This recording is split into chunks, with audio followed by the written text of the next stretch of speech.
Hello, and welcome to PowerPoint Presentation 2.2, the Fossil Fuel Era. This is for week number 2 in RSC 5040, Energy in the Environment, Green Mountain College. And again, my name is Steve Latender. So this presentation really is designed specifically to understand our current energy system, where we gain our energy from, and how that energy is used. So let's go ahead and get started. So recall from the last presentation, we are currently in the midst of the fossil fuel era, this 150-year period where humans began exploiting fossil fuel resources to meet our energy demands and develop very complex technological societies. Of course, we should also recognize that there is a significant portion of the global population that has not benefited or participated in this process. Millions of people today live without access to electricity or must cook or heat their homes using traditional fuels.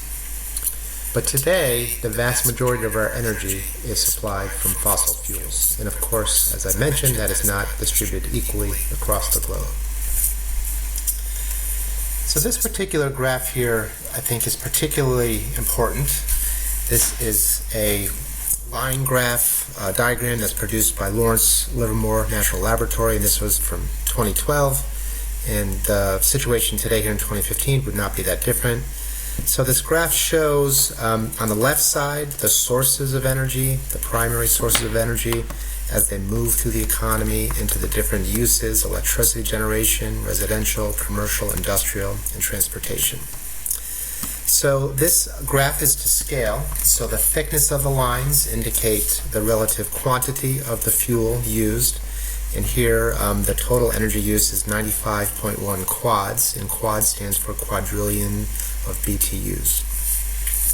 So when we look on the left of this chart, we see the three major fossil fuels: petroleum, the green line; coal, the black line; natural gas being the blue lines, provide roughly 80% of our total energy.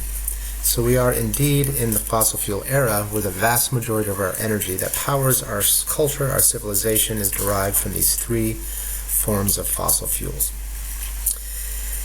And so as you move from left to right, we see where these fuels are going into the system. Again, I like this graph because it really presents us as kind of a system where energy is coming in these various uses. And so petroleum, we see, is largely connected to transportation. So the fuel that we use for our cars and trucks and buses are all petroleum-derived fuels, gasoline and diesel fuels. And there is some amount of petroleum that's used in industrial processes. So when we think about the energy source, petroleum, the primary end use, what we call end use, is for transportation. And again, some use in industrial processes. Coal, we see, is directly linked to electricity production. Some 40 to 50% of our electrical energy is produced in coal-fired power plants. And again, there is some amount of coal, that thin black line, moving through the industrial sector. There is some coal that's used for industrial purposes. So again, a lot of times people confuse petroleum and electricity production. I just want folks to be very clear that petroleum is used for transportation. There's very, very little petroleum used for power production. When we think of power production, coal is the most significant fossil fuel used for generating electrical energy.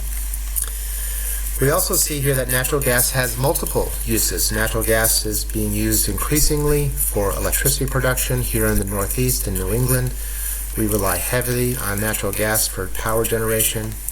Natural gas is also used in homes and businesses for heating spaces and for heating hot water. And there are also a number of industrial uses for natural gas. One of the important insights that we can gain from looking on the right side of this chart is the gray shade indicates the energy that is rejected. They call it rejected energy. It's the primary energy coming into the system. On your left, only a fraction of that is translated into actually useful energy. So much of the primary energy that we use is wasted is released as waste heat or rejected energy.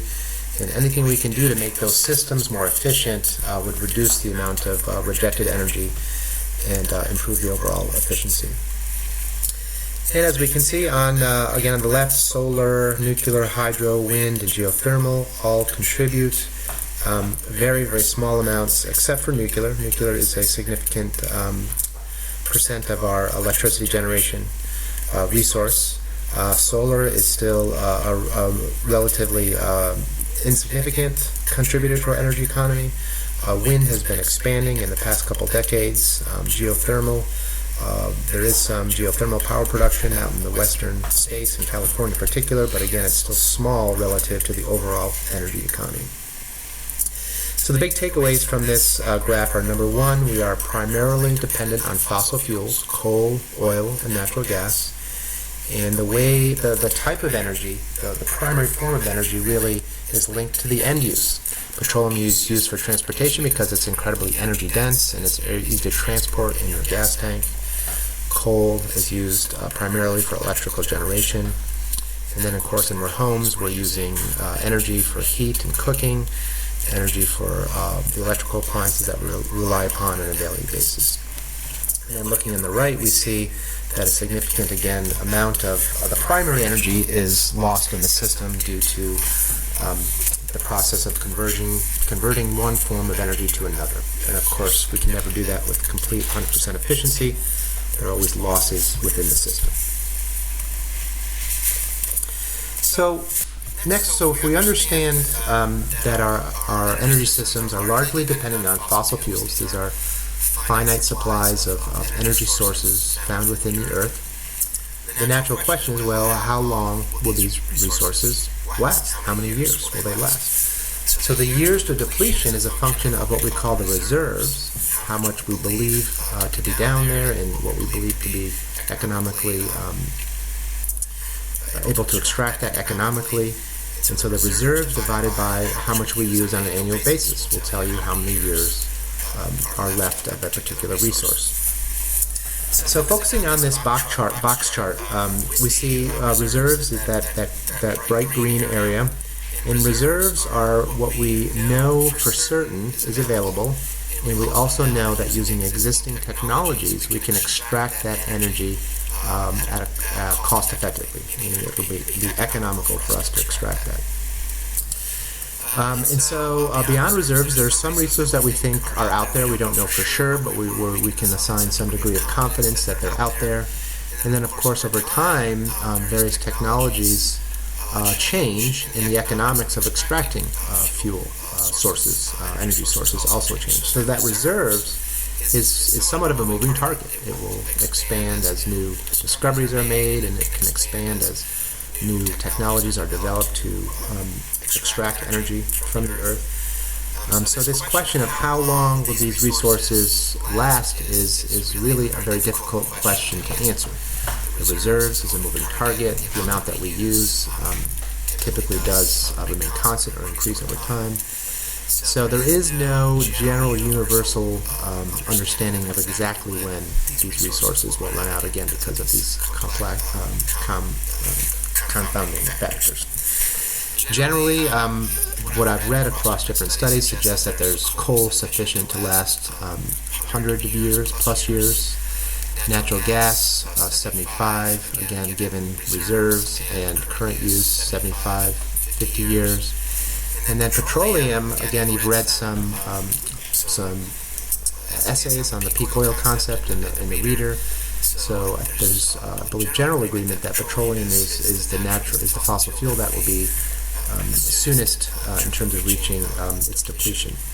Some have argued that we've reached the peak oil, and beyond that point, there will be less and less oil available to us as a society.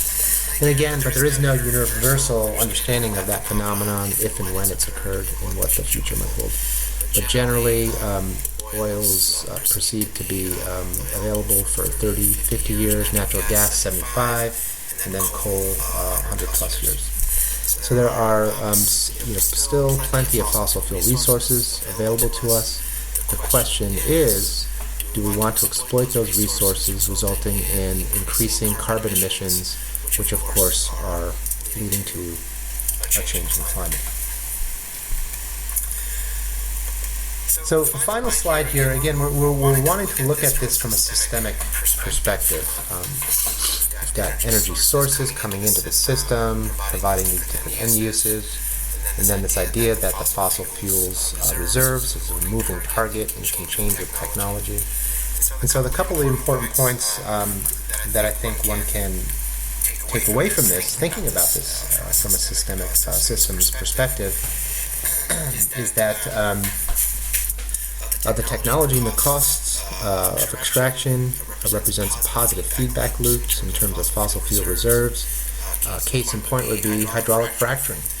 The technique of hydraulic fracturing has allowed us to expand that green box of reserves, because now we've developed techniques which allow us to cost effectively extract reserves of oil and gas that perhaps in the past were not economic.